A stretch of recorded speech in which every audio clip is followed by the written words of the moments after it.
আমার মেয়ের ঘটনার সঙ্গে এই ঘটনা যুক্ত নয়। প্রাক্তন মুখ্যমন্ত্রী তিনি স্বাস্থ্য, শিক্ষা সবকিছু বিসর্জন দিয়েছেন বাংলা থেকে। আমার মেয়ে একদম সুরক্ষিত জায়গায় ছিল। এই মেয়েটা বাড়িতে ছিল না বা কোথায় ছিল আমি ঠিক জানি না। এগুলো তৃণমূলের কি বীজ বৃক্ষ পুঁতেছে? বীজ বৃক্ষ পুঁতলে তো অমৃত ফল হবে না। সত্যি কাকিমা, আপনার মুখে এগুলো মানাচ্ছে না। ভাবতে পারছি না যে আপনার মেয়ের সাথে একটা নৃশংস এই ঘটনা ঘটে গেছে। একটা সময় অভয়ার বিচারের জন্য আমরাও রাস্তায় নেমেছি, আমরাও জাস্টিস চেয়েছি। আমরা সবাই এই অভয়ার বিচারের জন্য পুরো একটা সরকার পাল্টে গেল। তারপর আপনার মুখে আপনার মেয়ে নিরাপত্তা জায়গায় ছিল, আর সেই বাচ্চা মেয়েটা একটা 12 বছরের মেয়ে, বুঝতে পারছেন?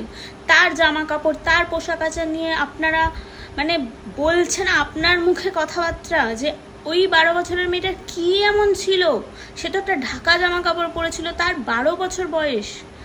তাকে যদি এরকম নির্মমভাবে ধর্ষণ করে জিভ কেটে দিয়ে, মানে আমার বলতেও গা শিরশির করে যে আমার ঘরে যদি আজকে একটা মেয়ে সন্তান জন্মায়, তাকে নিয়ে তুমি ভয়ই কাঁপবো। সিরিয়াসলি যা হচ্ছে, অন্তত আপনার মুখে এই কথাগুলো মানাচ্ছে না ম্যাম। কেন বলুন তো কাকিমা, আপনার মেয়েও সেম পজিশন দিয়ে গেছিল। আজকে এমএলএ পদে এসে আপনি এই কথাগুলো বলেছেন। একদিন বলেছিলেন না মমতা ব্যানার্জিকে 14 তলা থেকে নেমে ওই ট্রেনে করবেন? কিন্তু আপনাদের আমি কোনো সরকারের বা কোনো পলিটিক্সকে, আমি সত্যি কথা বলছি, আমার পলিটিক্স পছন্দ না জিনিসটা, কিন্তু কোনো সরকার কি ধর্ষণকারীকে সেই জনতার হাতে তুলে দিয়ে সেই বিচারটা করতে পেরেছে যেই জিনিসটার জন্য তাদের এত উত্তেজনা, তাদের যৌনাঙ্গটা কেটে রাস্তায় যেন সবার সামনে সেই বিচারটা হওয়া দরকার? তবেই না কোনো ধর্ষণকারী রূপ পর্যন্ত কাঁপবে কাউকে ধর্ষণ করার আগে। কোনো মেয়ে আজকে সেফ নয়।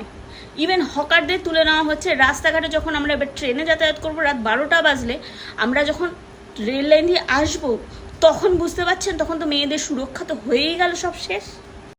মানে সত্যি বুঝতে পারছি না, এই দেশে আমরা এখন বসবাস করছি যেখানে একটা 12 বছর মেয়ে থেকে একটা 80 বছরের বয়স্ক মহিলা পর্যন্ত সেফ না। সেখানে কাকিমা আপনি দাঁড়িয়ে এগুলো বলতে পারছেন? তার মানে আমরা রাস্তাঘাটে বেরোবো না? সেই মেয়েটা একটা জন্মদিনে গেছিল, তার ড্রেস আপ এমন কিছুই ছিল না, নর্মাল জামা কাপড়। এটা 12 বছরের মেয়ের কি থাকে? সেখানে আপনি বলছেন আপনার মেয়ে নিরাপত্তা জায়গায় ছিল, আর ও কোথায় ছিল আমি জানি না। আজব কথা।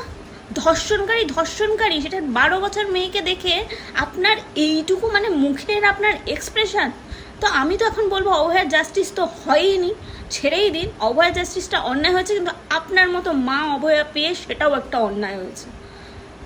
সিরিয়াসলি আমি তো বলবো যে সত্যি এবার